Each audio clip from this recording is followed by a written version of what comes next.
es la tarde en el continente americano. Cuando anochece en Europa y amanece en Asia, así cae la tarde en el continente americano y transcurre la noche y el amanecer en el resto del mundo. La tarde fin de semana.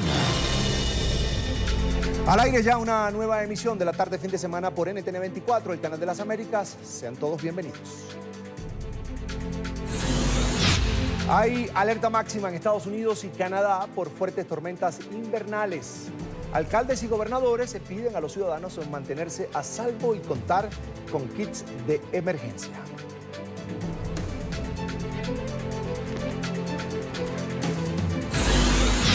Según la Organización Internacional para las Migraciones, la frontera entre México y Estados Unidos sería el tercer cruce con mayores cifras de mortalidad de migrantes. El régimen de Nicolás Maduro sí intentó comprar a diputados para ponerlos en contra del presidente interino de Venezuela, Juan Guaidó. Hablamos con uno de los parlamentarios que dijo no a la jugosa oferta madurista. En el mundo hoy, 2 niños murieron tras un bombardeo aéreo en Siria. En Techno Week hablamos de Tesla Sweet Glove, un guante que permite sentir texturas virtuales.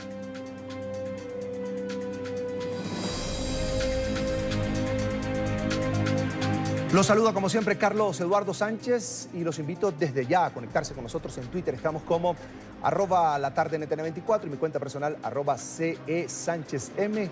Comenzamos. Hay alerta máxima en Estados Unidos y Canadá por fuertes tormentas invernales. La caída de nieve y las intensas ráfagas de viento mantienen bajo emergencia gran parte de ambos países. Las autoridades meteorológicas advierten que las condiciones climáticas empeorarán este fin de semana. Alcaldes y gobernadores han pedido a sus ciudadanos mantenerse a salvo y contar además a la mano con kits de emergencia.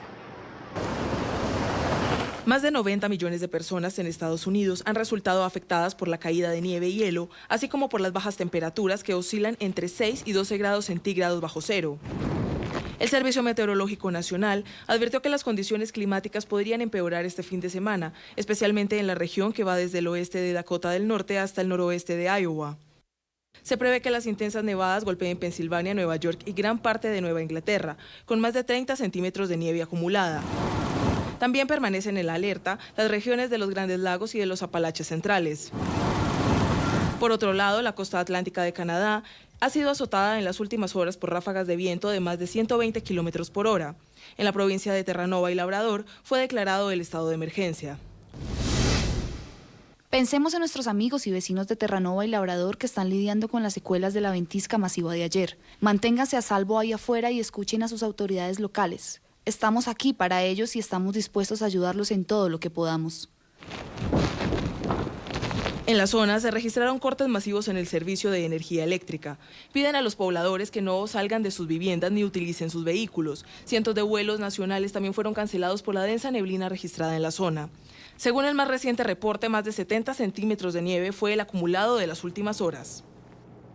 Culmina en la capital estadounidense la 4ª marcha anual de las mujeres. Miles de personas se protestaron en Washington y en las ciudades más importantes de los Estados Unidos, al igual que en otros países como España y Guatemala, para hacer un llamado a proteger mucho más los derechos de las mujeres, a acabar también con la violencia y buscar equidad en el ambiente laboral. Emiliana Molina, nuestra periodista en la capital de los Estados Unidos, en Washington, tiene el reporte. Emiliana, buena tarde. Hola, ¿qué tal? Muy buenas tardes. Pues hace solo un par de horas culminó esta manifestación multitudinaria por los derechos de las mujeres aquí en la capital estadounidense. Se llevó a cabo también alrededor de 300 ciudades más, no solo en Estados Unidos, sino en el mundo, en países como Guatemala, España, también en África y Alemania e India, entre otros. Pues como pueden ver a esta hora ya decenas de personas se están retirando de las calles. Las autoridades aún pues están bloqueando el paso a las intersecciones principales para prevenir cualquier tipo de incidente o de ataque terrorista como se han visto en otros eventos en los últimos años.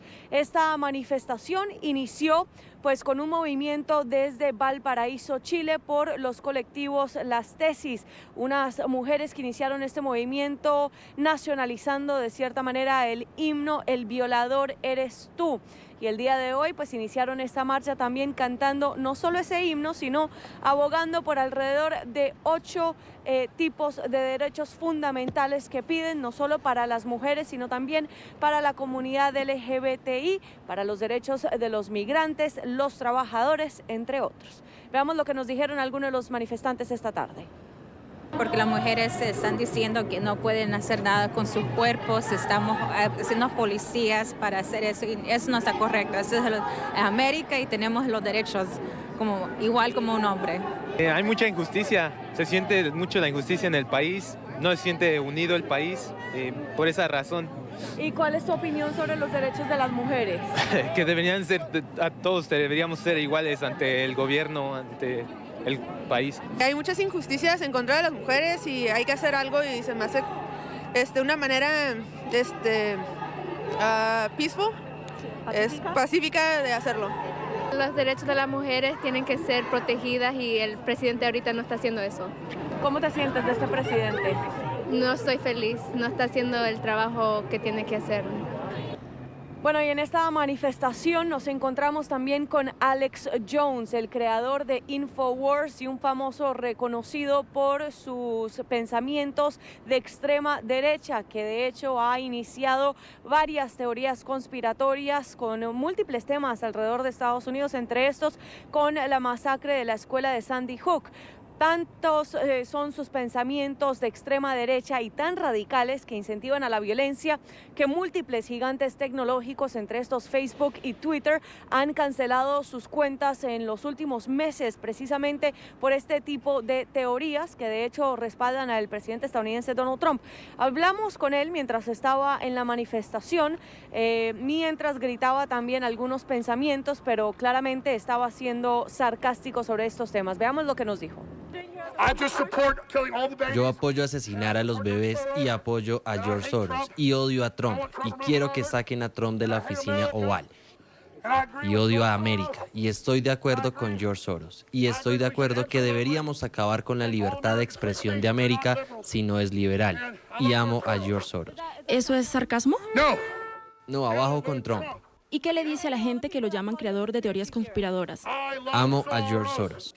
Bueno, y cabe resaltar que este movimiento inició en el 2016 y a raíz de la posesión del presidente estadounidense Donald Trump como el presidente número 45 de Estados Unidos por el tipo de comentarios que hizo durante la campaña presidencial del 2016 aquí en la Unión Americana y también por el tipo de comentarios en contra de las mujeres que se destaparon en múltiples ocasiones y incluso en la cinta de Access Hollywood famosa donde estaba con el presentador Billy Bush en ese entonces, hablando sobre cómo tocaba a las mujeres y que éstas se lo permitían precisamente porque él era famoso.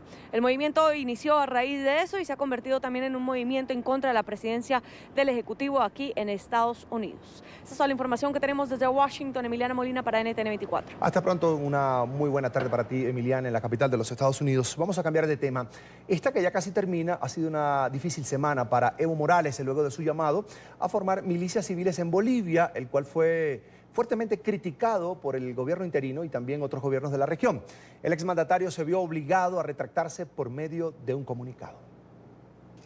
El lunes desde Argentina, el expresidente Evo Morales aseguró que de volver a Bolivia armaría una milicia al estilo de los colectivos maduristas.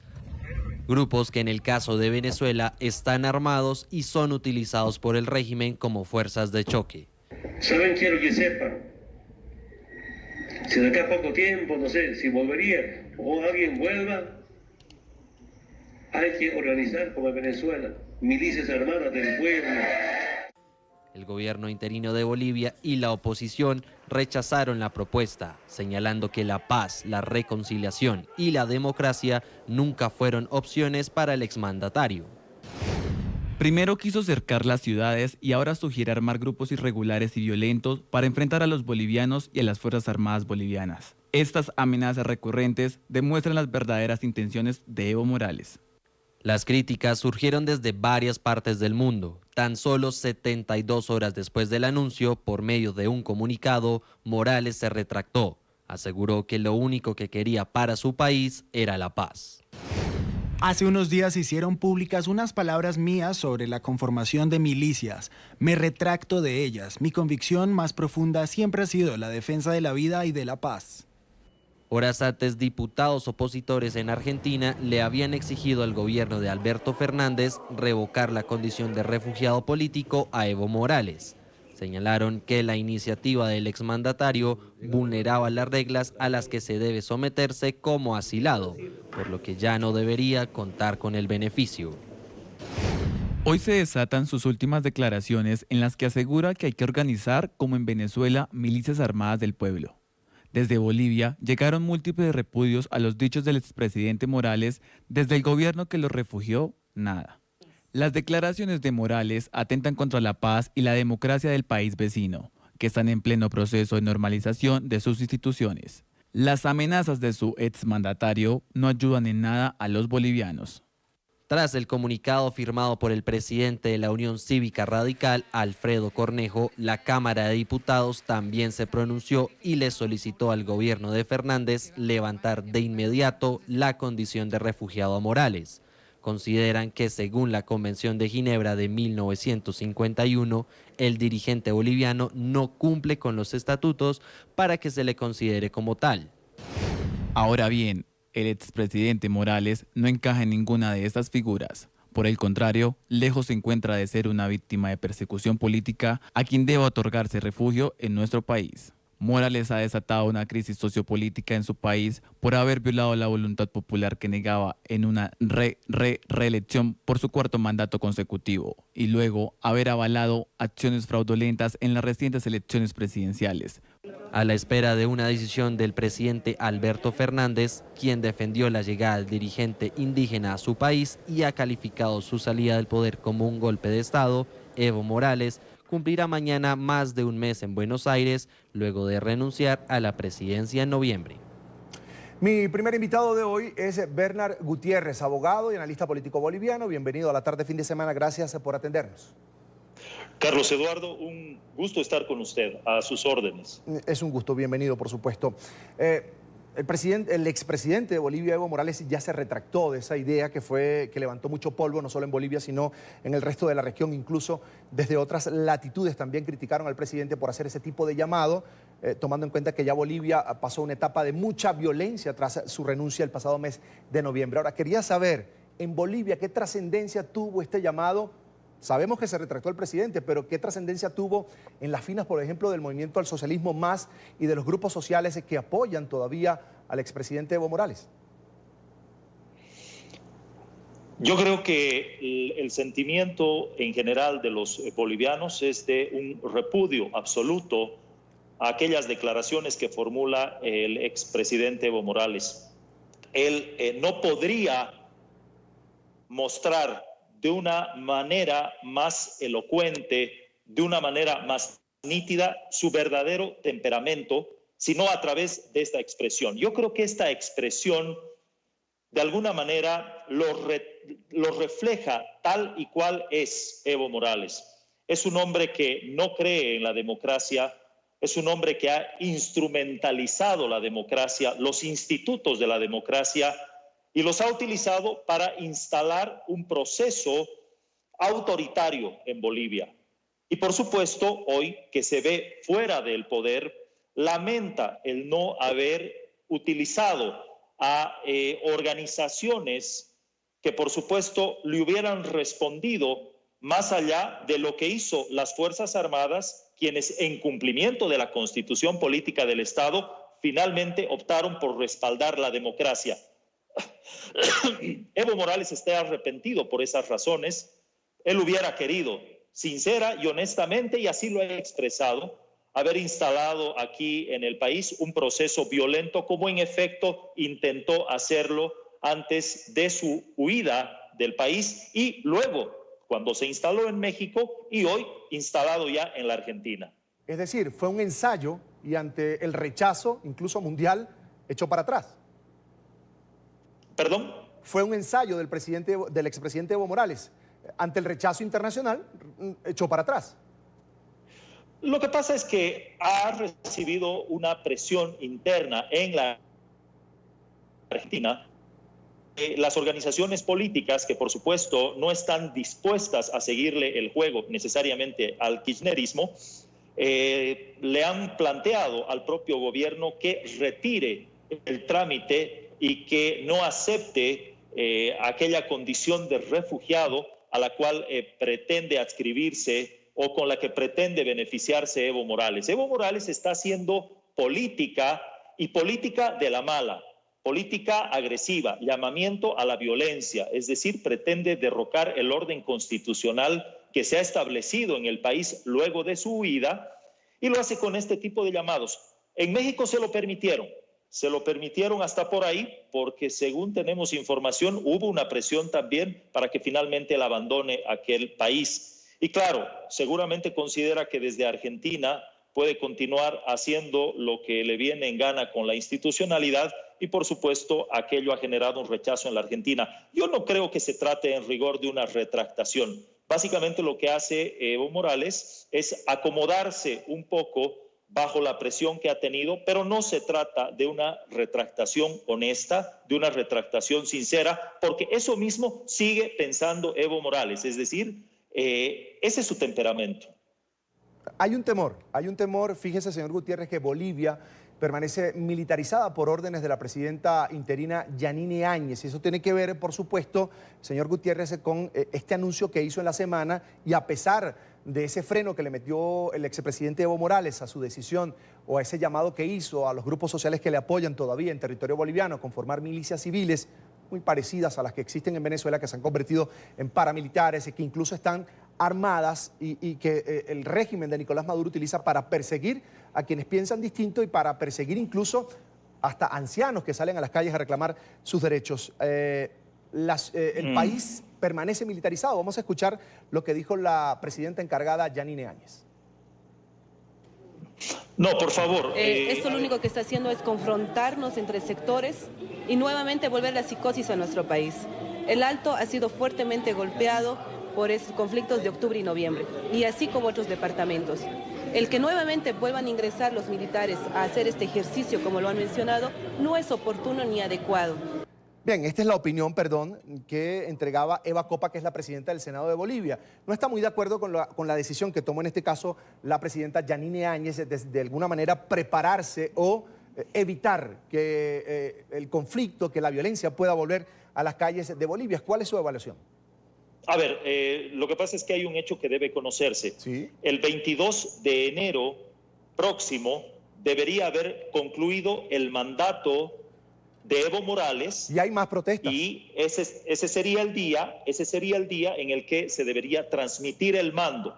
Como aquello no va a ocurrir, sí, y como Evo Morales salió huyendo e interrumpió su mandato, por supuesto, las organizaciones, sobre todo aquellas que están vinculadas con la producción de hoja de coca excedentaria, que es la base que ha sostenido políticamente a Evo Morales, amenazó con generar violencia a partir del 22. Palabras textuales de uno de los dirigentes máximos, el vicepresidente de las 6 federaciones, dijo: la resistencia pacífica se termina el día 22 de enero. Esa advertencia ha sido asumida con responsabilidad por el gobierno constitucional de la presidenta Áñez para, por supuesto, convocar a la fuerza pública a preservar el orden y a preservar la paz de los bolivianos, con presencia, sí, de la fuerza pública en las calles, pero no existe otra manera de controlar que la paz pueda mantenerse para la sociedad boliviana. Yo creo que la medida está absolutamente justificada, es una medida preventiva que los bolivianos respaldamos de manera absolutamente consistente. Además, de manera firme. Señor Gutiérrez, además fue una decisión tomada, esa decisión de extender el mandato interino en Bolivia hasta que se den las elecciones, fue una decisión del Tribunal Constitucional. Sí, y eso se va a dar a través de un dispositivo legal, que es una ley, por supuesto, emanada del propio de la propia Asamblea Legislativa, donde el MAS todavía tiene mayoría, donde el partido de Evo Morales todavía tiene mayoría, y ellos han sido quienes han votado por esa ley que prorroga el mandato de la presidenta y de la propia Asamblea. Entonces, ahí hay una contradicción que, por supuesto, nos muestra que en este clima político se hace una cosa, se dice otra, y por supuesto se pretende generar un clima de inestabilidad política. ¿Qué podemos esperar a partir del 22 de enero, fecha en la que, como dicen estos colectivos sociales que apoyan todavía al expresidente Evo Morales, van a retomar las calles, van a retomar la protesta para que Yanine Áñez, según ellos dicen, salga del poder, a pesar de tener este respaldo de una decisión de un tribunal como este, el Tribunal Constitucional de Bolivia? Es decir, ¿podemos incluso esperar el rechazo de una buena parte de los bolivianos a acciones violentas? Por supuesto, los bolivianos, la mayoría de los bolivianos no queremos violencia. Estamos llamados a acompañar un proceso democrático para elegir a un nuevo presidente o a una nueva presidente en las elecciones que han sido convocadas para el mes de mayo. 3 de mayo. Entonces, lo que está obligada a hacer la presidenta Áñez es de preservar el orden y cumplir el mandato constitucional que tiene y hacerlo de manera responsable para llevar adelante este proceso democrático de convocatoria y elección de las nuevas autoridades nacionales en el país. Ese es un mandato de la Constitución Política del Estado, pero además quiero decirle que es un mandato histórico, porque ha habido una amenaza durante 14 años a la institucionalidad democrática en el país que hoy día está intentando restablecerse. Es decir, esa institucionalidad democrática debe restablecerse plenamente y ahí la presidenta Áñez tiene, le vuelvo a decir, no solamente una obligación por mandato constitucional, sino una responsabilidad histórica que, por supuesto, los bolivianos esperamos que cumpla a cabalidad y en lo que podamos tendremos que respaldar, por supuesto, aquello. Señor Gutiérrez, en las primeras de cambio, cuando Evo Morales sale de Bolivia tras su renuncia, que la conoció el mundo entero porque la transmitió incluso el Canal del Estado en Bolivia, toma rumbo a México, allí es asilado, pero en las primeras de cambio, cuando comienza a hacer declaraciones políticas, hay un llamado de atención por parte del gobierno, luego una contradicción entre el propio gobierno mexicano sobre lo que debía hacer o no Evo Morales, y terminó saliendo, y ahora está en condición de refugiado en Argentina. ¿Cómo evalúa usted, como boliviano, el comportamiento del gobierno de Alberto Fernández sobre que Evo Morales permanezca allí, bajo estas condiciones, entregando este tipo de declaraciones políticas que incluso ha llegado hasta llamar a la violencia nuevamente en su país, en Bolivia? Colaboracionista. Colaboracionista sería la definición adecuada para hablar de este nuevo mandato del presidente Fernández, que de alguna manera está apañando, que de alguna manera está socapando esta actitud antidemocrática que muestra el señor Evo Morales. Porque las amenazas contra la institucionalidad, las amenazas contra el orden, el llamado a la violencia que permanentemente está haciendo Evo Morales desde la Argentina. Analicen ustedes la cuenta de Twitter. El señor a cada paso va lanzando amenazas, va intentando generar violencia. Esa es una de las características y el rasgo más importante de su conducta durante todo este tiempo. Es un llamado permanente, sistemático a la violencia. Entonces, creo que el presidente de la Argentina, el recién electo presidente Fernández, no puede, no debe atentar contra el relacionamiento entre estados que va más allá de los intereses políticos de un sujeto que se hizo de la presidencia, se quedó 14 años en el poder, no respetó la institucionalidad, salió huyendo del país y hoy día pretende continuar generando violencia desde su autoexilio.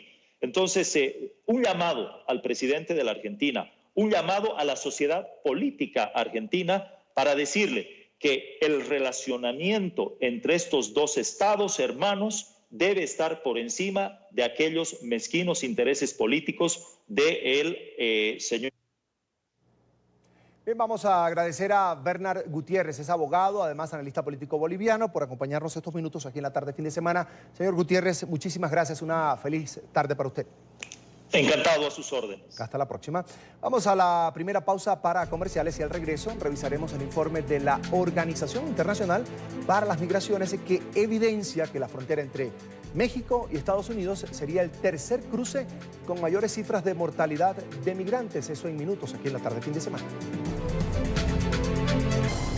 Estamos de vuelta. La frontera entre México y Estados Unidos sería el tercer cruce con mayores cifras de mortalidad de migrantes. Según el proyecto de migrantes desaparecidos de la Organización Internacional para las Migraciones, en 2019, al menos 497 personas perdieron la vida en este cruce fronterizo.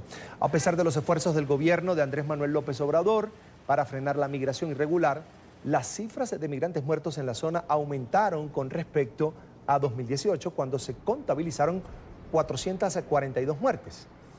En América, al menos 2.959 personas fallecieron mientras inmigraban en los últimos 5 años, de las cuales 1.871, más del 60% precisamente, murieron allí en la frontera norte de México. La OIM informó que la travesía por el Mediterráneo para llegar a Europa, por ejemplo, sería la zona más mortífera, seguida por las regiones de África. Vamos a revisar este fenómeno en cifras. Según el proyecto de migrantes desaparecidos de la Organización Internacional para las Migraciones, entre enero del 2014 y diciembre de 2018, 30.510 migrantes fallecieron en los cruces fronterizos. 17.644 de ellos en el mar Mediterráneo, 3.993 en África y 2.959 en América. También tenemos el dato, 2.191 en Asia. Quiero saludar a esta hora a Alberto Cabezas, oficial de comunicación de la Organización Internacional para las Migraciones. Allí está en pantalla. Bienvenido, buena tarde. Hola, buenas tardes, Carlos Eduardo. Bienvenido. Lo primero, ¿por qué causas están falleciendo los migrantes ahora mismo? La OIM ha registrado que hay diversas causas por las que fallecen los migrantes en México, concretamente en la frontera de México con Estados Unidos. Algunas de las más comunes son situaciones de temperatura extrema, es decir, por hipotermia o por situaciones de exposición a un exceso de calor. La franja fronteriza es una zona de climas extremos y esa es una de las principales causas de los decesos de personas migrantes. La segunda puede ser que las personas migrantes a menudo asumen riesgos al tratar de cruzar la frontera y optan por irse por zonas remotas, zonas que no conocen, zonas abruptas, y en ocasiones pues eso causa el desenlace fatal de la muerte de estas personas. Esas son dos de las principales causas de fallecimiento de las personas migrantes en Entonces, ¿podemos decir que no hay controles en las cercanías al río Bravo? El río Bravo es una frontera natural que separa a dos países, México y Estados Unidos. Una de las causas de muerte de migrantes también es el ahogamiento. Siempre que hay una masa de agua, el riesgo para un migrante se incrementa. No es nada más en México, sino, por ejemplo, el cruce del Mediterráneo es la zona del mundo donde más fallecimientos de personas migrantes hay cada año.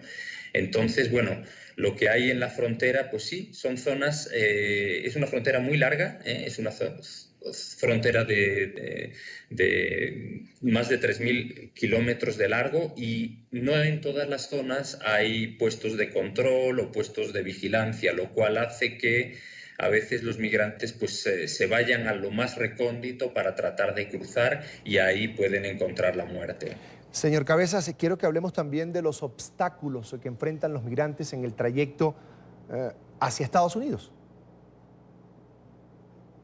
Sí, los migrantes, en esencia, las personas migrantes son personas vulnerables, personas que no son del contexto donde se encuentran en ese momento y, por tanto, que carecen de algo que parece muy sencillo en este mundo actual. Carecen de información suficiente sobre dónde están y qué riesgos se enfrentan.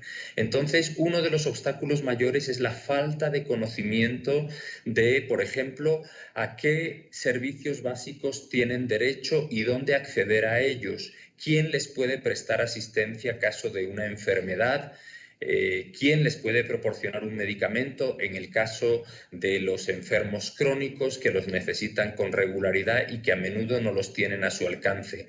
Entonces, la falta de información es una de las principales barreras. Por supuesto, otras situaciones, otros obstáculos que tienen puede ser la presencia de grupos de la delincuencia organizada, y también pues la de comunidades que a veces en las cuales pues puede haber personas que no les deseen un bien o que quieran aprovecharse de ellos o que les extorsionen y que todo eso va poniendo palitos en la rueda del proceso migratorio tan complejo que están enfrentando. ¿Qué medidas, señor Cabezas, están tomando, por ejemplo, los gobiernos en Centroamérica para evitar más muertes de migrantes allí en esa zona? Mira, te comparto que la situación con la que estoy más familiarizado es la de México, lógicamente. En México las autoridades están haciendo esfuerzos importantes por regularizar a las personas migrantes. Desde finales de 2018, cuando llegaron muchas personas en caravanas, el gobierno trató de que todas esas personas quedaran registradas, que estuvieran informadas y que tuvieran opciones de regularización. Esa es una de las medidas que se ha tomado. Otras medidas que se toman también, y esta es parte más de la sociedad civil, es la de poner a disposición de estas personas migrantes lugares seguros para que permanezcan en ellos durante los procesos migratorios. Son más de un centenar de albergues los que hay en distintos puntos de la geografía mexicana para recibir y dar un momento de reposo, un momento de descanso a estas personas migrantes cuya prioridad es seguir su viaje. Esas son dos de las medidas, que están ocurriendo. Y, por ejemplo, en el caso de México, el Instituto Nacional de Migración creó hace algunos años, en los años 90, un cuerpo de personal especializado en asistencia humanitaria a personas migrantes, son los llamados grupos beta, que cada año dan decenas de miles de asistencias a personas migrantes con las que se encuentran en el camino. De alguna manera, fortalecer estos mecanismos de asistencia humanitaria a lo largo de las rutas migratorias es siempre en beneficio de las personas migrantes. Ahora, ¿qué pasa con los recursos que destina Estados Unidos a Centroamérica precisamente para esto, para evitar la migración irregular?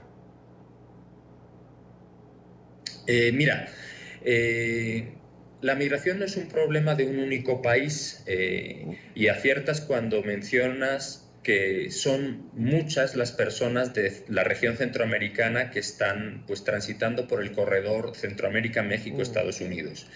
Ciertamente, el interés de los países de la región, ¿cuál debe ser? En la visión de la OIM, toda medida que abone al desarrollo y a la existencia de mejores condiciones de seguridad en los países de origen de las personas migrantes les ayuda. Es decir, todos estos programas de desarrollo regional, de desarrollo económico, de posibilidades de empleo para las personas migrantes que están en un país que no es el suyo, lógicamente beneficia a este grupo de personas en movilidad y tiene un impacto positivo.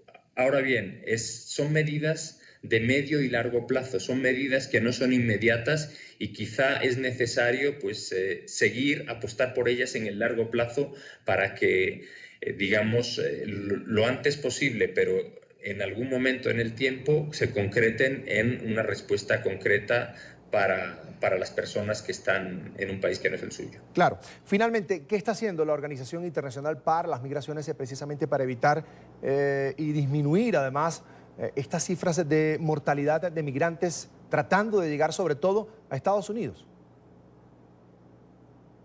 Mira, la OIM tiene una oferta de proyectos de asistencia y protección a las personas migrantes que incluyen diversos aspectos. Por ejemplo, si una persona migrante en algún momento del proceso en que se encuentra decide que ya no quiere seguir, que desea regresar a su país de manera voluntaria y libre, la OIM puede apoyar a este tipo de personas. También tenemos un programa de apoyo a albergues que están en las rutas migratorias diversas y que tienen muchas necesidades. Algunos, por ejemplo, no tienen un consultorio médico para atender a los migrantes y nosotros tratamos de apoyarles. En otros casos, bueno, pues se trata de fortalecer y capacitar a las autoridades encargadas de dar respuesta a las personas migrantes para que en la interacción que ellos tienen con estas personas pues sean lo más respetuosos posibles de los derechos humanos de esta población. En pantalla, Alberto Casas, oficial de comunicación de la Organización Internacional para las Migraciones, a quien le agradezco mucho por estos minutos para NTN 24. Tenga usted una feliz tarde. Muchas gracias, Carlos Eduardo. Gracias a ti y a tu audiencia por el interés. Hasta pronto, hasta pronto. Ya son las 3:42 minutos de la tarde en Ciudad de México. Vamos a cambiar de tema. Hay polémica precisamente en México por el plan Mochila Segura implementado en escuelas de al menos 2 estados del país. El plan consiste en realizar una revisión de los bolsos, las mochilas de los estudiantes para garantizar la seguridad y la integridad de los alumnos de las escuelas de nivel básico. Este programa se aplica a la hora de entrada con el consentimiento de padres y estudiantes. Fue reactivado tras el tiroteo que protagonizó un niño de 11 años en el Colegio Cervantes en Torreón, Coahuila, donde murió una maestra y 6 estudiantes resultaron heridos antes de que el atacante se quitara la vida. Pero para algunas organizaciones civiles y el episcopado, además la Iglesia Católica Mexicana, la estrategia no es la más efectiva ni la mejor forma de abordar y prevenir tragedias. Según las autoridades, el objetivo de este plan, el plan Mochila Segura, es evitar que los niños y adolescentes lleven armas a los planteles educativos. Veamos a continuación este informe de nuestra cadena aliada en México, Imagen Televisión. El Colegio España, que está contiguo a la institución pública donde ocurrió el tiroteo el pasado viernes en Torreón, Coahuila, se dio inicio al operativo Mochila Segura durante este lunes. Los padres de familia, la Asociación Padres de Familia SER nos está atendiendo a los niños, se forman afuera, los niños sacan sus objetos, los padres de familia dan el visto bueno y el profe ya está adentro, los va recibiendo y hacemos actividades normales. Jornada laboral igual, todo normal, ¿sí? Previo a estas acciones, alumnos, maestros y padres de familia se congregaron en el patio de la escuela para hacer un minuto de silencio por la tragedia suscitada en su vecino plantel educativo.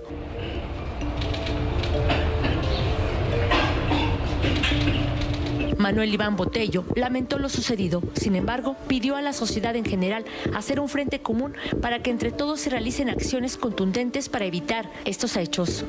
Impactante, desconsolados todos con nuestros hermanos, compañeros, alumnos, y por eso estamos haciendo actividades de prevención, sí, de prevención, trabajo en conjunto entre todos.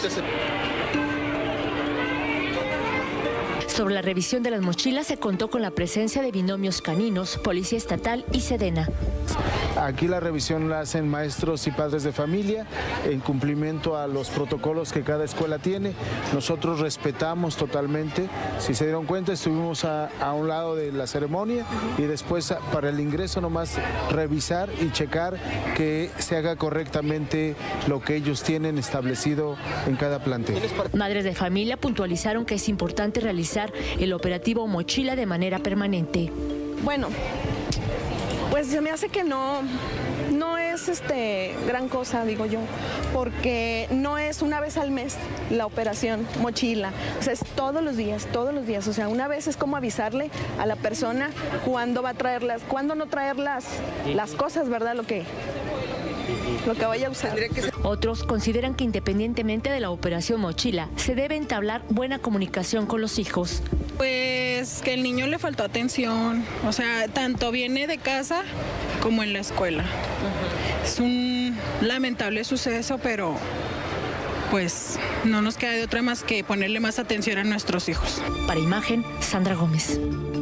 Pero veamos cuáles son aquellos objetos que no están permitidos en los recintos escolares en México.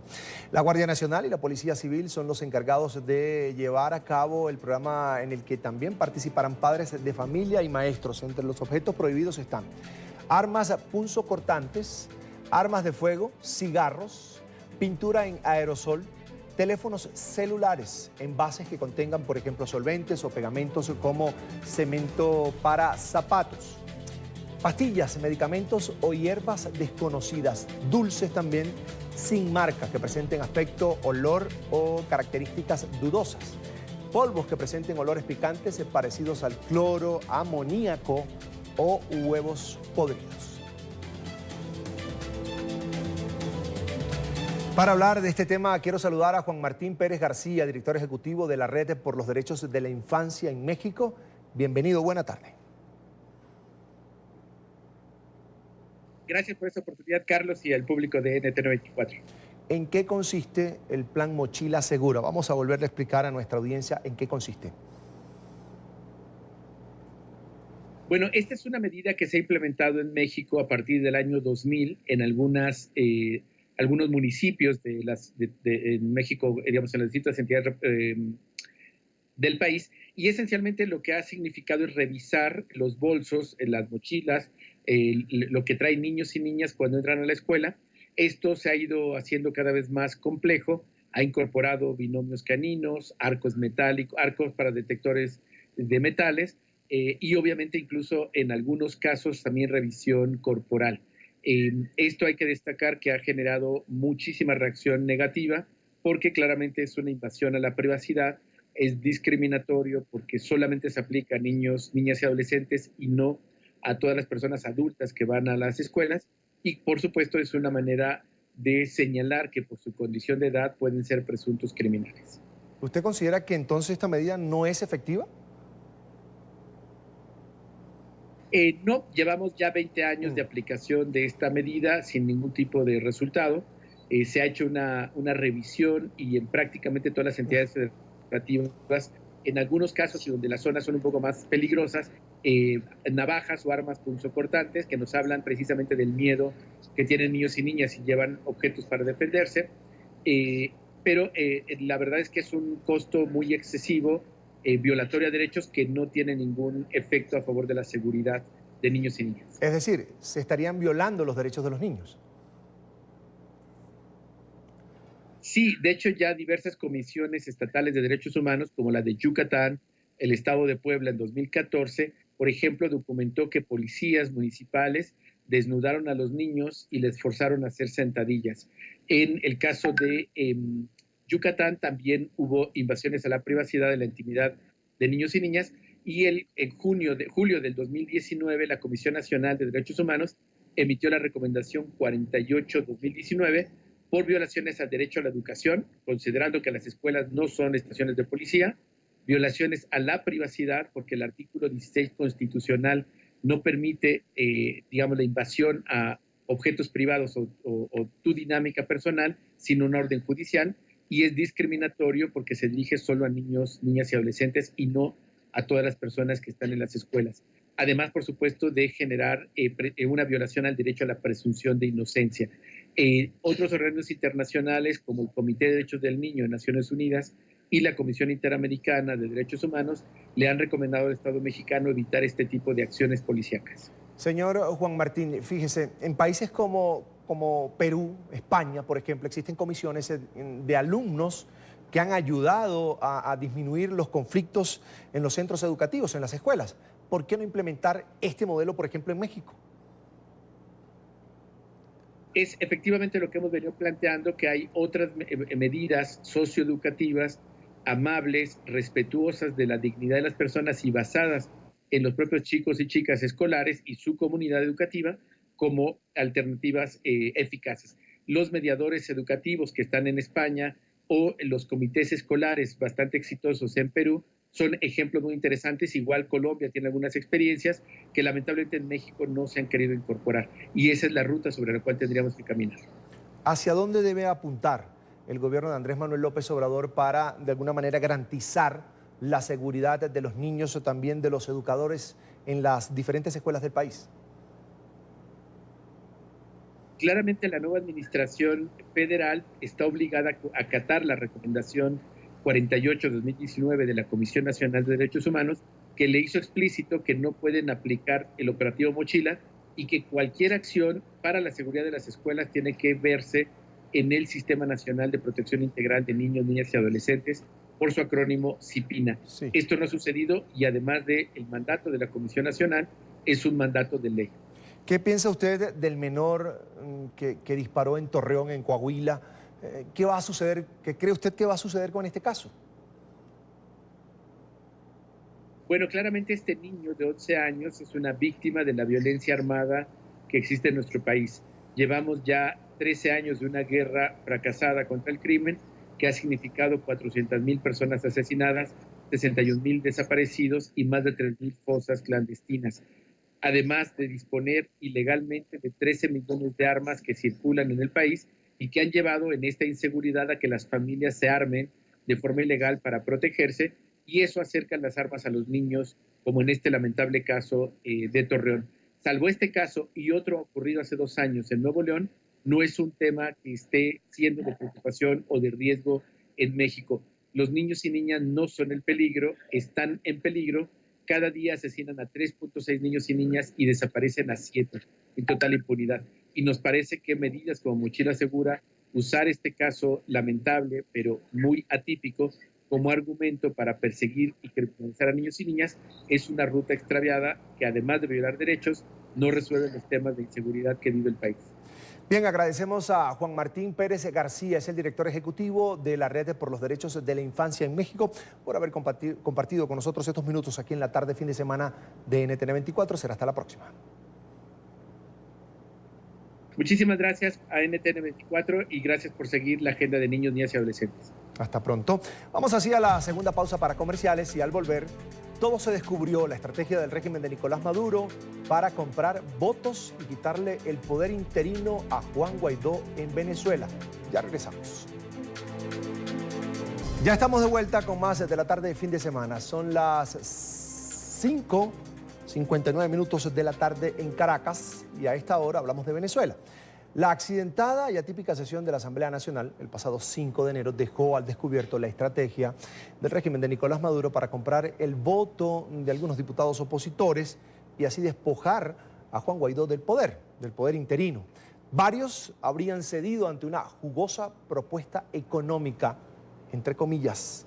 El diputado Alfonso Marquina grabó la conversación en la que un colega parlamentario, diputado, le hizo la oferta de miles de dólares para que le diera la espalda a Guaidó y se sumara a la fórmula que hoy en día lidera el diputado Luis Parra, aquel que antes le plantaba cara al régimen y hoy pretende dialogar con Nicolás Maduro, según él, por el bien de los venezolanos.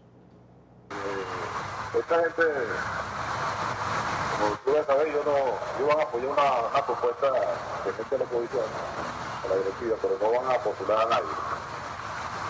Pero te van a decir que son todos de la derecha, pero van a votar por la que nosotros presentemos. Todos me han manifestado la posibilidad de cuestión de avanzar, pero yo les presenté el nombre, para serte sincero, esos carajos, bueno, bienvenido para Alfonso, pero el deber de decir la directiva de ellos venga con desconfianza, porque ellos temen que hay una situación similar a lo que ocurrió con Guaidó. Incluso hasta el mismo no me tienen tanta confianza. Pero estos carajos, para ver si a Hitler sí le tienen confianza, porque los tipos ya públicamente han confrontado con 3, 4 años y han dado una muestra de que sí le pueden tener confianza. Pero esos son estos carajos, ya va a procesar. ¿Quién está manejando eso? Tarek. Ya, porque así tú estás reuniendo la curricular. Ellos tienen 47 votos de los 55 que inicialmente sacaron, han perdido varios. Ustedes tienen 49 votos. 49 votos que van a poner en posición de esta cuestión. Y nosotros tenemos hasta ahora en la lista 30, harían 79 más los 3 que están por ahí de Aparicio, son 82, a los 3 que tienen Timoteo, más uno que tienen ellos controlado, que no nos han dicho, oye, Julio César, no sé, dicen que lo tienen controlado. Uno que otros por ahí que tienen controlado, cómo diría. Pero bueno, lo cierto es que los números, por lo menos en el papel, dan poco suficiente, al menos que ocurra lo que tú dices, que algunos de otros, pero hasta ahora nosotros lo hemos venido confirmando por la vía de que extiende la mano para ganar la postura inicial, ya está adquiriendo un compromiso. Porque algunos como estos que te dije, los 3, ellos ni siquiera quisieron la postura inicial. Y coño, sí, dieron muestras claras de que se quebraron. Los fondos están operando fuertemente, tratando de quebrar gente.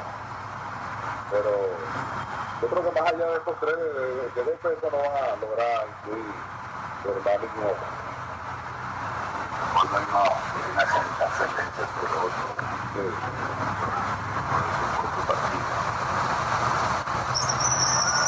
Entonces la cuestión económica inicial es, bueno, la cuestión que acordamos finalmente fue suficiente. Había una propuesta difusa inicialmente que habían hablado de uno. Yo le propuse a ellos uno 200. Finalmente vinieron por una propuesta de 500, ¿vale? Entonces que eso no lo íbamos a aceptar. Entonces llegamos a un punto ahí casi intermedio de 700. Y aún así es plata. Y con una entrega inicial de 150. Y el 2, antes del 5, el 2, entregarían donde la persona quiera los repartos. En el caso tuyo, nosotros te proponemos que asuma la presidencia de la Comisión de Finanzas y si quiere nombrar el secretario. Y la cuestión es económica. La que le echó la convocatoria. ¿Quién sería la junta directiva? Porque ahora está Lucarra y ciertamente hay una resistencia de gente nuestra. El primer vicepresidente sería Joaquín Duarte, y el segundo vicepresidente sería yo. Para hablar de este tema quiero saludar a Alfonso Marquina, diputado venezolano. Diputado, bienvenido, buena tarde, gracias por atendernos. Hola, muy buenas tardes, Carlos Eduardo, gracias a ti por este contacto y por supuesto buenas tardes para todos los teleaudientes. Es un gusto, diputado, bienvenido. Lo primero, porque sé que es una pregunta que se hacen muchos venezolanos dentro y fuera de Venezuela. Si esto ocurrió el 12 de diciembre, ¿por qué Alfonso Marquina decide ayer dar a conocer esta situación? Un intento de soborno contra su persona para que le diera la espalda al presidente interino de Venezuela, Juan Guaidó. Lo expliqué muy bien ayer. Esto era una estrategia inicialmente para saber quiénes eran los operadores y quiénes estaban dirigiendo esta operación de soborno contra los diputados de la Alternativa Democrática en la Asamblea Nacional. Ahí estábamos involucrados todas las organizaciones políticas, por eso en la rueda de prensa del día de ayer me acompañaban los jefes de los partidos políticos que conforman la directiva de la Asamblea Nacional. Y la intención era primero identificarlos y ver cómo le damos protección a nuestros diputados. De hecho, ahí se habla del soborno, pero no se habla del chantaje, porque este gobierno que actúa como delincuentes de barrio, ellos por un lado te muestran el dinero y por otro lado te muestran la pistola, es decir, te tratan de comprar pero también te amenazan. El 12 de diciembre, cuando se produce esta conversación, inmediatamente vimos cómo salieron unas sentencias inconstitucionales del Tribunal Supremo de Justicia, en la cual le allanaron, violando toda la norma constitucional, la inmunidad a 4 diputados. También vimos cómo se secuestró al diputado Gilbert Caro. De hecho, en esta conversación, este señor me dice a mí que ellos también están dispuestos a sacarme del juego. En ese momento yo no sabía de qué se refería con ese término, si era mi eliminación física o si era el allanamiento de mi inmunidad o una medida de secuestro. Cualquier cosa se podía interpretar de esta amenaza velada. Lo cierto es que en la conversación yo trato de sacarle información y ahí él revela que efectivamente la operación Alacrán la dirige el propio Nicolás Maduro. E incluso dice, anoche estuvimos reunidos con él, estaba Tarek El Aissami y estaban los 3 miembros de la Junta Directiva usurpadora que en este momento se mantienen, producto de la toma militar de la Asamblea Nacional. Pero también en el resto de la conversación, la cual no pude grabar, él me da nombres de diputados que supuestamente son objetivos, que son vulnerables, algunos de ellos porque son principales sin suplentes, otros porque son suplentes cuyos principales están fuera del país por ser perseguidos políticos, e incluso otros que los están amenazando con sus propiedades, con su integridad física. Tenemos casos de 4 diputados que son productores agropecuarios, que luego el país vio como después del 5, el mismo día 6 en la mañana, sus fincas fueron tomadas por el INTI e incluso se encuentra en este momento invadida una de esas fincas. Lo cierto es que con la información recibida de esa conversación, todos los operadores de los partidos políticos democráticos empezamos a darle seguridad, resguardo a nuestros diputados en el territorio nacional, al punto que tuvimos que traer a los diputados desde el día 2 de diciembre a la ciudad de Caracas y meterlos a todos en un hotel para tratar de mantenerlos allí resguardados. Por eso el ataque también al hotel, diputado. ¿Perdón? Por eso el asedio también al hotel donde estaban los diputados, en el Paseo de las Mercedes. Sí. Era lo que buscaba el gobierno, incluso hasta simularon la colocación de una bomba para que los huéspedes del hotel, incluyendo a los diputados, por supuesto, tuviéramos que salir del hotel y, por supuesto, con los diputados dispersos, que fuéramos presa mucho más fácil de cualquier medida por parte de este gobierno opresor. Así que lo cierto de esto es que afortunadamente logramos mantener la mayoría, fueron muy pocos los que se dieron o al chantaje. Él habla de 30, él habla de que tenían 30 votos. Esos 30 diputados opositores no los compraron. Pero si puedes ver ahora, realmente lo que lograron torcer su voluntad fueron tan solo a 9. Sí. Porque los otros 6, que él menciona también, son los que tienes que sumar en la cuenta de los que terminaron votando con el régimen. Es decir, los del grupo de Aparicio y los del grupo de Timoteo. Es decir, que solo lograron, bajo estas medidas de presión y de soborno, torcer la voluntad de 9 diputados, incluyendo por supuesto a Parra, a Brito y a Conrado Pérez, que son los que están involucrados en los hechos de corrupción de la Comisión de Contraloría, con el caso famoso del empresario colombiano. Diputado, en todo caso, después de ese 12 de diciembre, usted dice, bueno, estábamos tratando de sacar la mayor información posible, se prepararon, comenzaron los operadores políticos de los partidos, por supuesto, a trabajar por la unidad de los diputados. Después de ese día, ¿recibió alguna amenaza más? Aunque esa amenaza no fue directa, como dice usted, no sé qué inferir, me dice usted, me sacarían del juego si me matarían, o me sacarían, o me meterían preso. Precisamente porque ese carácter represivo del régimen, esa violencia, se ha desatado esta última semana, después de lo ocurrido el día 5 de enero. Como te dije, 4 diputados, sus fincas fueron tomadas por el régimen. Te estoy hablando del diputado Julio César Reyes, que incluso su finca sigue invadida. El caso del diputado Luis Lipa, de Andrés Eloy Camejo. Ahí se estaban abriendo procedimientos judiciales contra algunos diputados, como el diputado Robert Alcalá, el diputado Rachid. Incluso se les pretendía imponer delitos militares, en este caso asalto al centinela, porque sencillamente ellos empujaron una puerta para poder ingresar a la Asamblea Nacional. Y en el caso mío personal, las amenazas han sido contra mi integridad física y contra la de mi familia, incluso contra la de mi hijo menor de edad, que estudia en un liceo aquí en la ciudad de Caracas, en la cual ha estado recibiendo amenazas por parte de supuestos seguidores del gobierno nacional. Eso fue lo que en discusión con los miembros de los demás partidos nos llevó a hacer la denuncia pública para responsabilizar ante el país y ante el mundo de que cualquier cosa que me pase a mí, a mi familia, a los diputados, van a ser el resultado de esta operación Alacrán que el gobierno nacional trató de implementar para hacerse por la vía del soborno de la mayoría en el Parlamento y que ahora lo está haciendo por la vía del asalto militar y, por supuesto, con la utilización de la violencia y de la judicialización en la política venezolana. Diputado, hay un sinsabor en algunos venezolanos que sienten que ustedes no le hablaron claro al país desde el inicio de toda esta componenda del régimen, por supuesto, para quebrar el voto de los diputados, para hacerse del poder legislativo.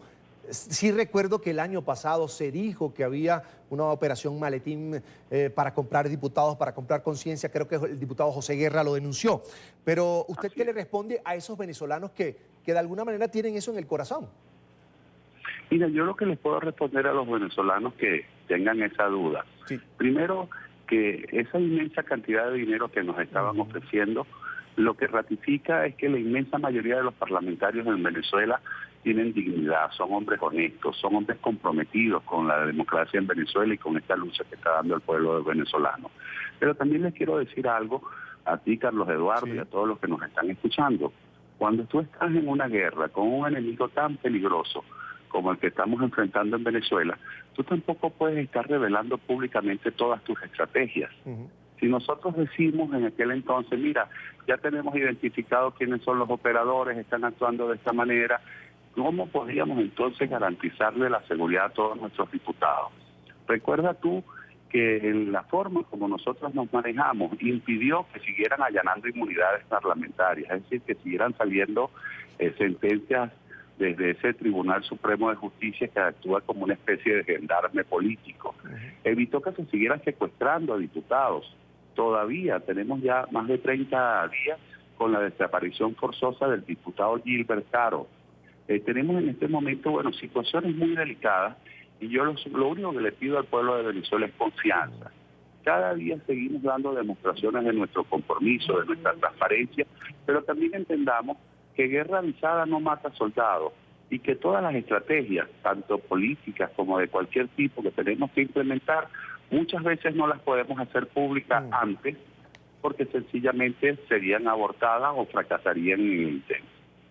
Hay quienes también dicen, diputado, por ejemplo, que bueno, un intento, un plan como este deja en evidencia que la oposición venezolana al régimen está luchando contra un régimen criminal y no contra políticos como son muchos de los diputados venezolanos, miembros de un partido político con carrera, con trayectoria, como usted, por ejemplo, que siempre ha sido parlamentario. Es decir, como ya pensar en otro tipo de lucha y no la que se está dando, que es realmente política, la que se está dando en Venezuela. Sí, y mira, y lamentablemente yo la única arma que yo tengo son mis principios, son mis valores, son mis convicciones. Yo no tengo armas de fuego. Yo no soy hombre de pelea callejera, yo no soy hombre de guerra. Yo lo único que hago y seguiré haciendo es defender la verdad, defender la Constitución y defender los derechos del pueblo de Venezuela. Así que lo importante de todo esto es que entendamos que la lucha es de todos los días, que tenemos que tomarnos confianza unos y otros.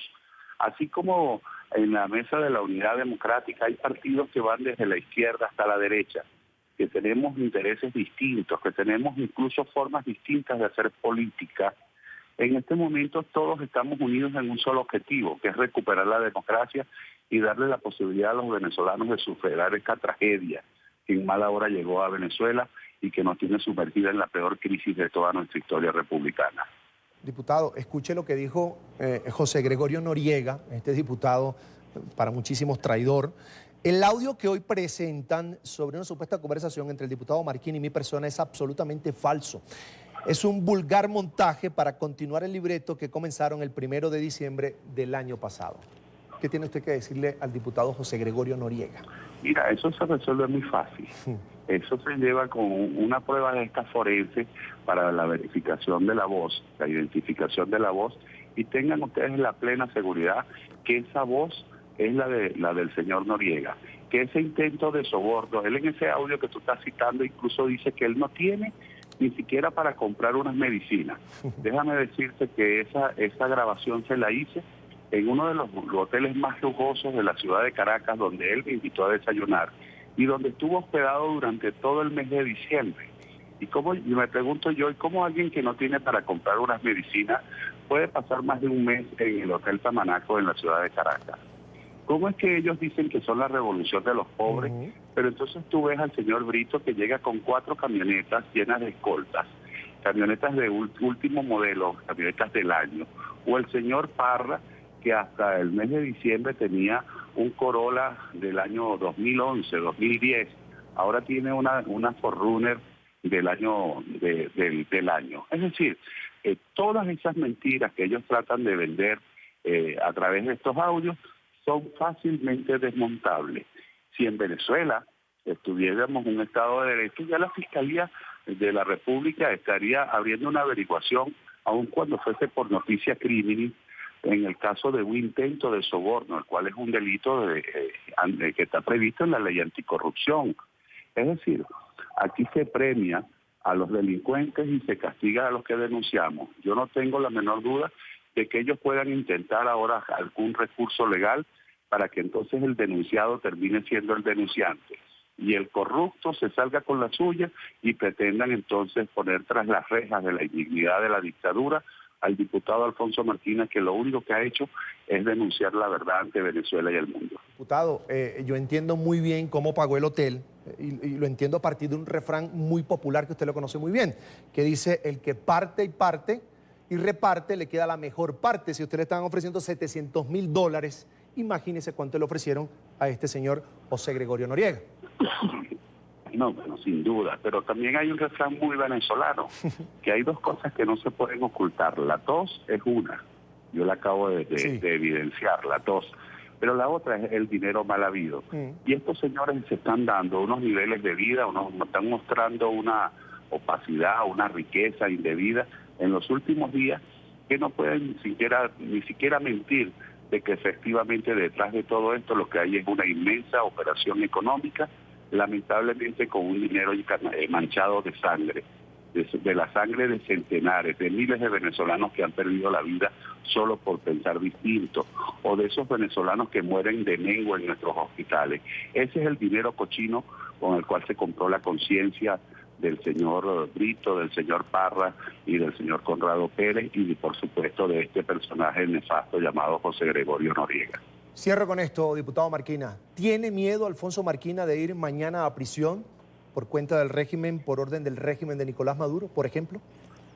Por supuesto que tengo miedo de ir preso, miedo de que me pueda pasar algo, miedo de que puedan atentar contra mi familia. Pero yo creo que este es el momento que Venezuela tiene que sobreponerse por encima de sus temores. A lo que hoy debemos tenerle miedo todos los venezolanos es a vivir asustado eternamente. Bien, quiero agradecer a Alfonso Marquina, diputado venezolano. Como siempre es un gusto conversar con él, aclarando por supuesto este punto, un intento de soborno por parte de un colega parlamentario al que dijo un rotundo no. Diputado, le agradezco mucho estos minutos. Buena tarde, feliz resto de fin de semana. Gracias. Seguimos en Venezuela y es que la crisis acorrala cada vez más a las familias. El precio, por ejemplo, de la canasta básica cerró el 2019 en más de 15 millones de bolívares. Según el último informe del Centro de Documentación y Análisis Social de la Federación Venezolana de Maestros, se requieren 107 salarios mínimos para adquirir los productos de la cesta básica familiar. Esto equivale, escuchen bien, a $271 del mercado paralelo de divisas. Bien, vamos a comparar a esta hora el precio de la canasta básica alimentaria en Venezuela en los últimos meses del 2019. Por ejemplo, noviembre registró un costo de 4.864.952,70 bolívares. Allí tienen el dato en pantalla. Mientras que diciembre cerró con un valor de 15.252.586,08 bolívares. Representando esto un incremento, un aumento de 46,8%. Según estos datos que aporta el Sendas, una familia de 5 integrantes requiere 3 salarios mínimos, pero diarios, para poder comprar lo básico. El Centro de Documentación y Análisis Social de la Federación Venezolana de Maestros también informó del aumento de los rubros básicos de la canasta alimentaria. Por ejemplo, el café, el que más subió, tuvo un incremento de 81,5%. La leche, el queso y los huevos subieron 57,6%. Las frutas y hortalizas, 54,3%. Carnes y embutidos, 51,5%. Y los granos, 46,9%. En esta parte nos acompaña Luis Crespo, economista y docente en la Universidad Central de Venezuela, y está en pantalla. Bienvenido, buena tarde. Buenas tardes, amigos de NTV24, gracias por la invitación. Un saludo para ti, Carlos, por la amable convocatoria a esta conversación. Lo primero, la canasta básica venezolana en diciembre cerró en más de 15 millones de bolívares, algo irrisorio. Es el sueldo mínimo frente a este monto. ¿Cómo pretende el Estado que una familia, por ejemplo, promedio en el país se pueda acceder a ella si su equivalente son 107 salarios mínimos? Sí, durante el mes de diciembre observamos un repunte significativo en lo que tiene que ver con los niveles generales de precios que se reflejan en la canasta alimentaria de los trabajadores. Estamos hablando de una canasta que lleva el poder adquisitivo de la familia a un nivel muy ínfimo. Con esos valores de la cesta alimentaria, estamos observando que el poder adquisitivo de los trabajadores o de las familias venezolanas solo significaría un 1,1%.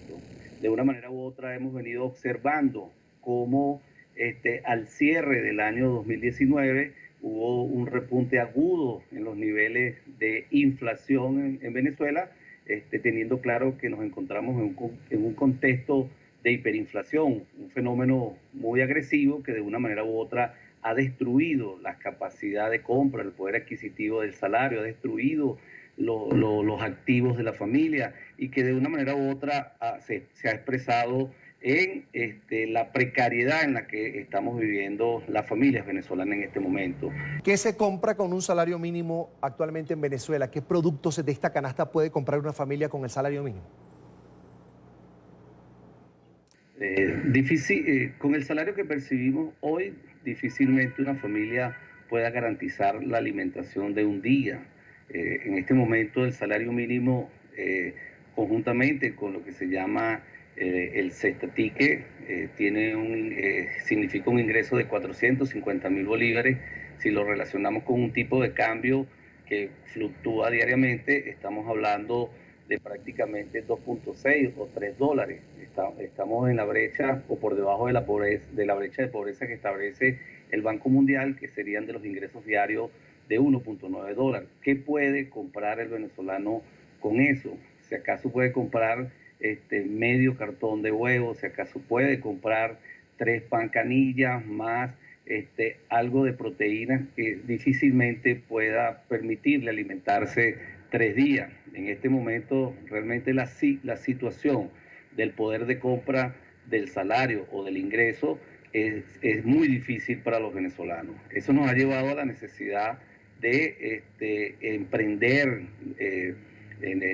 con iniciativas, tratar de buscar ingresos en moneda fuerte que traten de compensar el deterioro o la destrucción del poder de compra de nuestro salario, producto del proceso de hiperinflación que atraviesa el país ya en un tercer año. Señor Crespo, ¿cómo se puede explicar este fenómeno de que la cesta básica haya pasado de 4 millones a más de 15 millones de bolívares en un mes? Esto solo ocurre en Venezuela. Ciertamente nosotros estamos en el desarrollo de un fenómeno de hiperinflación.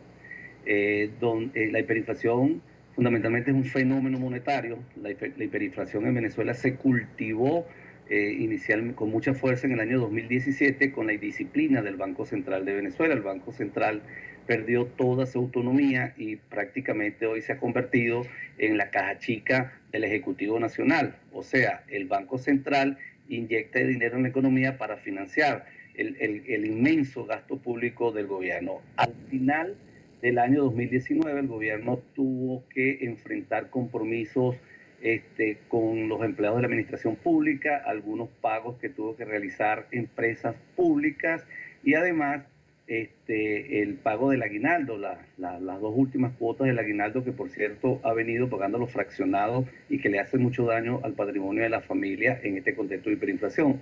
Pero además las transferencias a familias vía bono, carnet de la patria y las erogaciones por el petroaguinaldo. Solo por el petroaguinaldo y las erogaciones de transferencias directas a la familia por el bono de la patria estamos hablando de una inyección de 3.5 billones de bolívares que se realizó al final del año y que de una manera u otra eso se expresó en implosionar los niveles de precios ya trastocados. La economía venezolana es una economía con grandes desequilibrios macroeconómicos, con grandes desequilibrios fiscales y monetarios, muy sensible a la dinámica y a la toma de decisiones del Ejecutivo Nacional, que de una manera u otra no ha coadyugado a restablecer esos equilibrios en la economía venezolana. Se refiere usted a la hiperinflación y quería preguntarle, ¿podríamos decir que es la causante de la desaceleración en la economía venezolana, por ejemplo?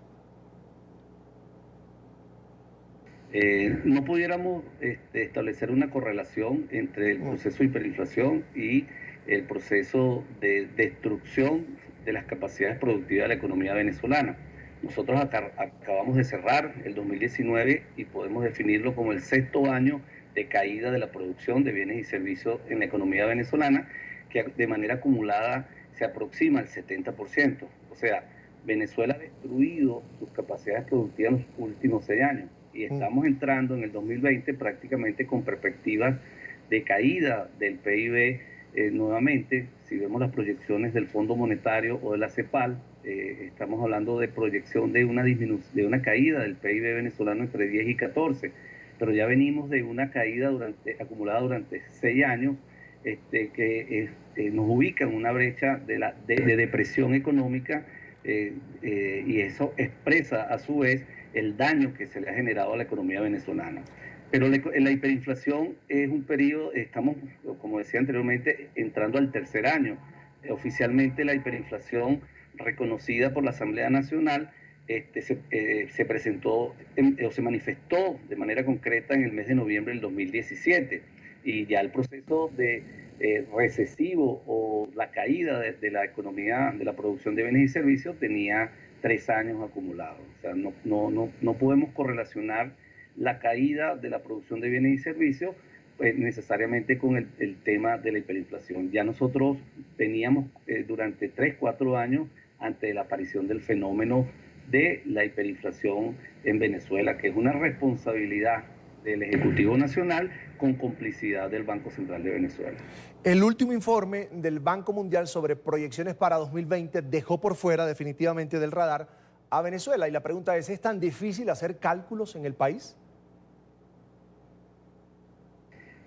Las grandes distorsiones en las principales variables macroeconómicas venezolanas están llevando a los organismos multilaterales a que seamos excluidos de las estadísticas, porque seríamos un elemento altamente distorsionador de los promedios de la región, así como lo hace el Fondo Monetario. La CEPAL también lo hizo durante el 2009, cuando promedió el comportamiento de la inflación en el continente, porque las magnitudes de esas variables de una manera u otra salen de lo que es el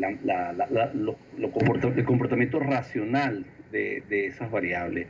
Nosotros, por ejemplo, en el 2018 tuvimos una inflación que según la Asamblea Nacional superaba el 1.600.000, pero según el Banco Central superaba 138.000.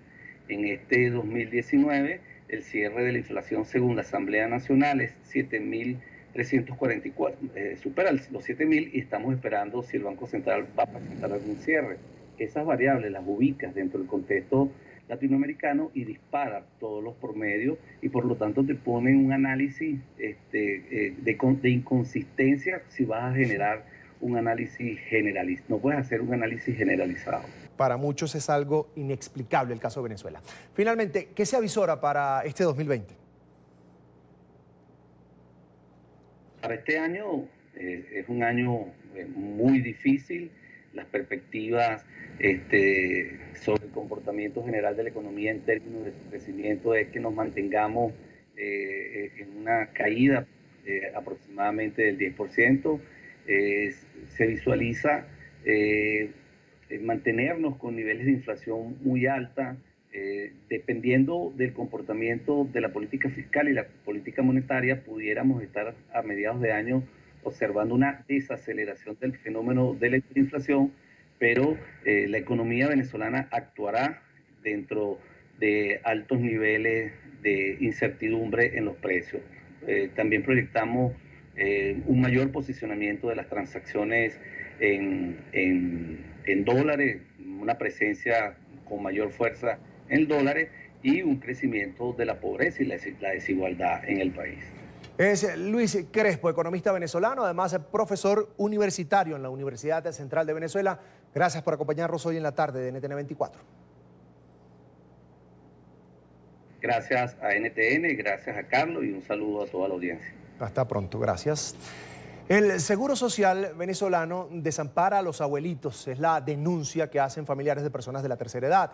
Aseguran que el personal que labora en los geriátricos no está calificado al punto de llegar a drogar y torturar a quienes cuidan. Desde Caracas, la capital venezolana, está nuestro periodista Luis Gonzalo Pérez con toda la información. Luis, buena tarde. Saludos amigos televidentes de la tarde fin de semana. En Venezuela la situación se pone aún más grave cuando familiares de personas de la tercera edad que están en casas hogares denuncian que personal que labora para el Seguro Social ligado al régimen madurista droga y golpea a los abuelitos. En vista de la grave situación que están atravesando los pacientes geriátricos en las casas contratadas por el Seguro Social, donde son maltratados por el personal que estará allí en el San Judas Tadeo, que no tienen personal calificado para atender a dichos pacientes, que son maltratados cuando los dejan amarrados en horas de la noche, en las camas, y cuando supuestamente se portan mal, se los suben a los pacientes psiquiátricos para torturarlos.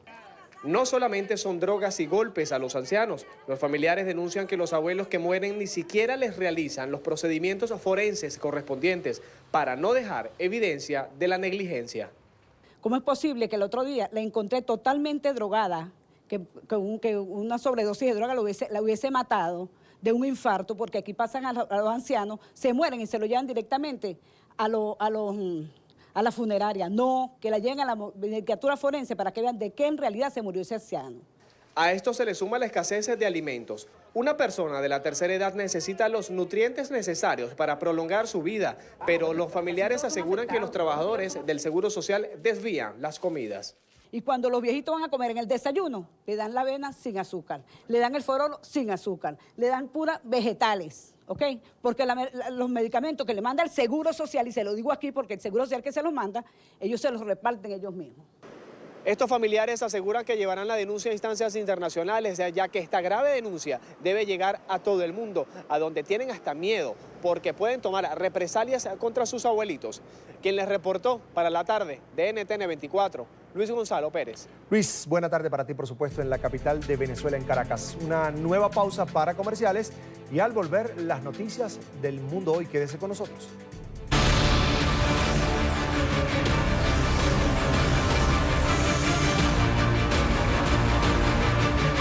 A esta hora revisamos otras noticias del mundo hoy. La reina Isabel II anunció que ya hay acuerdos sobre el futuro de los duques de Sussex. Después de una semana de conversaciones, a través de un comunicado, el Palacio de Buckingham informó que el príncipe Harry y Meghan Markle no usarán más sus títulos de la familia real británica. La reina agradeció la dedicación y el trabajo por todo el país y recalcó lo orgullosa que se sentía de la rapidez con la que Markle se convirtió en uno más de la familia. Por otro lado, la Casa Real anunció que la pareja no recibirá fondos públicos y que deben reponer el dinero que se invirtió en la reforma de su palacio, el cual seguirán habitando. Después de muchos meses de conversaciones y discusiones más recientes, me complace que juntos hayamos encontrado un camino constructivo y de apoyo para mi nieto y su familia. Harry, Meghan y Archie siempre serán miembros muy queridos de mi familia. Reconozco los desafíos que han experimentado como resultado del intenso escrutinio en los últimos 2 años y apoyo su deseo de una vida más independiente. Vamos a Siria. 2 niños murieron tras un bombardeo aéreo. El ataque ocurrido este viernes habría afectado un edificio que alberga a refugiados cerca de la ciudad de Alepo. En este video publicado por el grupo de defensa civil conocido como los Cascos Blancos, se ve a rescatistas trasladando a niños heridos fuera de la estructura en ruinas. Allí vivían decenas de familias. Alrededor de 350.000 sirios, en su mayoría mujeres y niños, han huido de una renovada ofensiva en la provincia de Idlib, controlada por la oposición desde principios de diciembre. Según el Observatorio Sirio de los Derechos Humanos, se registraron 25 ataques aéreos respaldados por Rusia en el oeste de Alepo, cobrando la vida de los 2 menores e hiriendo también a 7 personas más. Residentes y rescatistas aseguraron que docenas de aldeas están en ruinas tras semanas de intensos bombardeos. Fuertes lluvias golpearon parte de la costa oriental de Australia, apagando algunos de los incendios que han devastado la región, pero también dejando graves inundaciones. Victoria, Nueva Gales del Sur y Queensland, 13 de los estados más afectados por las llamas, ahora luchan además contra el mal tiempo. La Oficina de Meteorología de Queensland indicó que, aunque las precipitaciones han disminuido en su intensidad, aún son posibles lluvias y tormentas eléctricas a lo largo del fin de semana. Entre tanto, continúan activos unos 100 focos de incendios en el país. Y esta imagen le da la vuelta al mundo. Un koala agobiado por los incendios forestales y muy sediento lame el agua de la lluvia sobre una carretera en Nueva Gales del Sur, Australia. La Oficina de Meteorología australiana informó que en la zona cayeron alrededor de 51,2 milímetros de lluvia. Según medios de comunicación locales, se trata de la mayor lluvia en casi 3 años.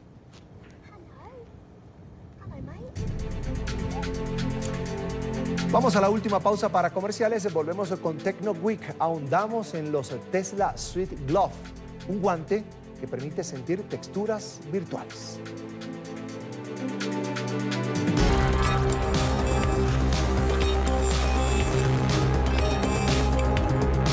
Hoy hablamos de Tesla Sweet Glove, un guante que permite sentir texturas virtuales. El dispositivo viene con una pantalla áptica de 13 por 13 pulgadas para cada dedo, la cual posibilita los efectos de textura. Además, tiene capacidad de retroalimentación de fuerza para efectos espaciales, resistencia, vibración y es completamente inalámbrico. Su sistema de monitoreo biométrico rastrea información como el pulso, el estado emocional, el nivel de estrés y la frecuencia cardíaca. Además, estuvo presente en el CES 2020, la feria más importante del mundo en cuanto a tecnología.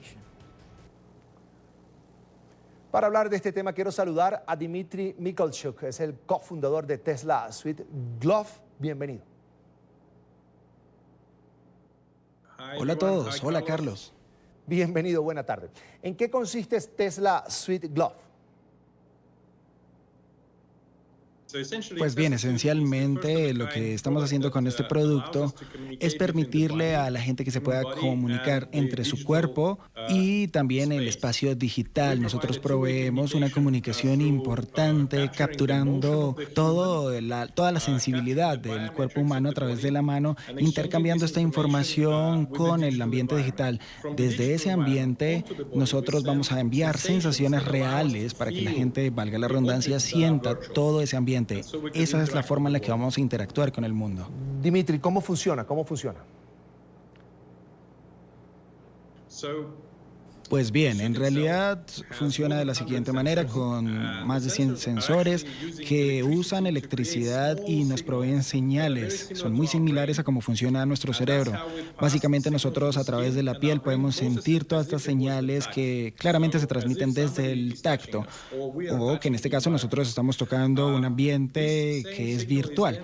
Esto es transmitido al cerebro y el cerebro asimismo reproduce este tipo de emociones o movimientos, que es lo que nosotros nosotros sentimos, y de esa manera es en la que nosotros podemos percibir estas sensaciones en nuestro cuerpo. A través de la retroalimentación biométrica, que es como la llamamos, nosotros podemos sentir todas estas sensaciones virtuales. Con el guante, nosotros hemos agregado diferentes tipos de sensores y esto nos permite sentir una resistencia, incluso física, que cuando agarramos un objeto, claramente no estamos tocando nada, pero experimentamos una resistencia que incluso podría ser resbaladiza o la resistencia misma. Así que a través de los dedos nosotros vamos a tener todas estas sensaciones como si estuviéramos tocando una superficie que nos permite también conocer toda una superficie, pero al mismo tiempo, a través de esta retroalimentación biométrica vamos a ver cómo reacciona todo el ambiente a nuestro toque. Veo que tiene el guante allí al lado. ¿Podría darnos una muestra? Pues bien, de momento este es un prototipo en el que básicamente encontramos una réplica bastante similar. Esta es mecánica y esto es un tipo de esqueleto que tenemos acá que nos va a permitir agarrar los objetos. Y claramente lo vamos a poder sentir, como ya lo expliqué anteriormente. Ahora tenemos aquí la réplica de los 5 dedos, donde vamos a sentir la oxigenación, así como la presión sanguínea y otros elementos. Y esto también nos va a proveer esa información que vamos a poder leer. Asimismo, vamos a poder sentir desde la punta de los dedos toda esta asimilación. También hemos tenido la oportunidad de aportar al campo científico, como lo mencioné hace un momento. Y lo importante de estos estudios también es poder ayudar a leer a aquellas personas que no tienen visión, como si estuvieran leyendo en el aire. Dimitri, ¿cuáles son los materiales, los componentes de fabricación de este guante? Esencialmente está hecho de una fibra material especial, textil, que claramente tiene diferentes sensores electrónicos. Sabemos que existe también un traje completo Tesla Suite. ¿Se puede utilizar en conjunto con los guantes o tiene que ser por separado? Nosotros, bueno, por ahora este año estamos presentando solo el guante, es el primer elemento que estamos lanzando al mercado de alguna forma y puede utilizarse de manera sola y la idea es que se pueda usar con otros elementos también para completar la experiencia en completo. Este producto, Dimitri, estuvo en la feria, en el CES, la feria de tecnología más importante del mundo. ¿Cómo lo recibió la gente allá? Fue muy bien recibido por toda la audiencia en general y asimismo tuvimos una recepción increíble y toda la atención que giró en torno a esto fue increíble. Desde el minuto 1 cientos de personas se acercaron a nosotros y nosotros también tuvimos la oportunidad de tener a miles de personas que también estaban interesadas. ¿Han despertado, por ejemplo, el interés del área médica? Absolutamente. Nosotros ahora mismo mantenemos y aportamos a diferentes investigaciones alrededor del mundo. Hay 24 universidades específicamente que están interesadas y que han colaborado con nosotros. Así que de alguna forma ha funcionado de esa manera. Pero claro, esto ha sido apoyado también en el tema especialmente de rehabilitación. Y estoy hablando de manera particular cuando necesitamos reaprender el movimiento de las manos. Así que el guante es importante para todo el tema de movimiento de los dedos y también para el movimiento motriz. Es por eso que a través del guante se puede estimular a los músculos a que puedan entender nuevamente todas las sensaciones del cuerpo y al mismo tiempo las conexiones cerebrales en general sean restauradas y la gente pueda poder aprender una vez más todo esto a través de su cuerpo. Bien, quiero agradecer a Dimitri Mikolchuk, es el cofundador de Tesla Suite, por haber compartido estos minutos con nosotros aquí en la tarde fin de semana. Gracias. Gracias. De vuelta solo para agradecerles su sintonía hoy. Recuerde seguirnos en Twitter. Estamos como @latarde en NTN24. Mi cuenta personal es @CESánchezM. Gracias por estar con nosotros. Hasta mañana en la tarde.